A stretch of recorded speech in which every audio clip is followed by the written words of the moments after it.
foarte mulțumit de rezultat. 2 meciuri, 4 puncte. Într-adevăr ne îndreptăm cu pași siguri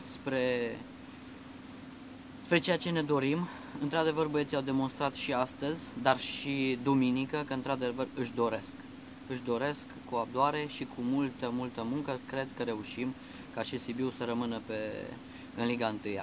Ne va aștepta câteva meciuri destul de grele, dar putem în 4-5 etape, dacă băieții vor da dovadă de acest caracter și de muncă, cred că echipa va reuși să se salveze.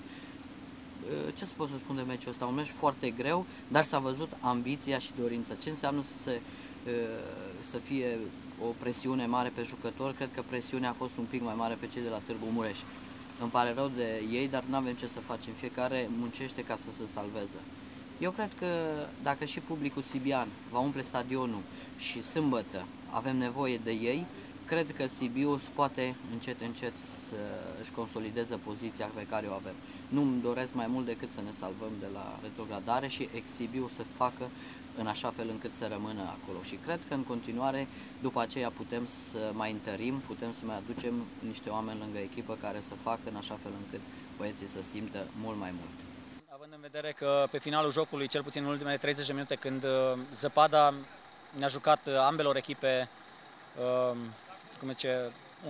un rol nefast, a fost mult hazard și atunci au pus un pic presiune pe noi, având în vedere de talia de care fac față, talia pe care o au jucătorii din Târgu Mureș, au abuzat de mingile lungi și am avut câteva momente în care nu ne-am sincronizat, dar cred că pe ansamblu un 0-0 un pic norocos după ultimele 30 de minute, dar meritat. Terenul a fost foarte greu, ați văzut și dumneavoastră. Din seara, practic, a făcut jocul imposibil, dar suntem bucuroși pentru rezultatul obținut. Este un rezultat mare pentru noi. Echipa adversă trebuia să fie foarte motivată. Era pentru ei o șansă bună să se apropie în clasament de noi. Este bine că i-am ținut la distanță. E bun și acest egal? Da, este foarte bun. Având în vedere că este o contracandidată la retrogradare pentru a noastră, este foarte bun rezultatul. Rezultatul cu siguranță e bun, pentru că am venit aici cu gândul să nu pierdem. Am spus că încercăm să aducem punct sau puncte acasă. Am reușit până la urmă. Au fost 2 reprize diferite, dacă pot să spun așa. O primă repriză echilibrată, poate cu mai multe ocazii sau situații de atac rapid sau contraatac pentru noi. O a doua repriză cu această zăpadă, un teren foarte greu în care, din păcate, am fost dominați, cel puțin pe final de joc, de echipa din Târgu Mureș.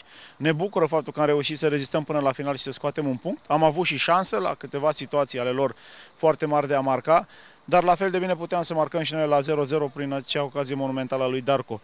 Ne bucură acest lucru, șansa face parte din viață și așa cum în alte jocuri am jucat bine și ne-am creat ocazii, dar nu am reușit să scoatem nici măcar un punct, de data aceasta șansa a fost de partea noastră.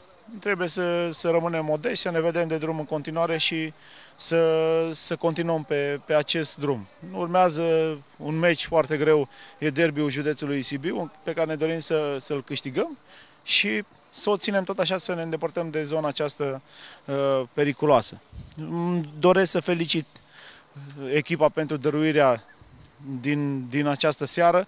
Au luptat chiar până la ultima picătură de energie. Am făcut, din păcate, greșeli care puteau să ne coste, dar soarta și Dumnezeu a fost de partea noastră astăzi. Vreau să mulțumesc fanilor care au venit în număr mare să fie alături de noi și suntem bucuroși. E important să rămânem la fel de modești și să ne vedem de treabă pentru că drumul e lung.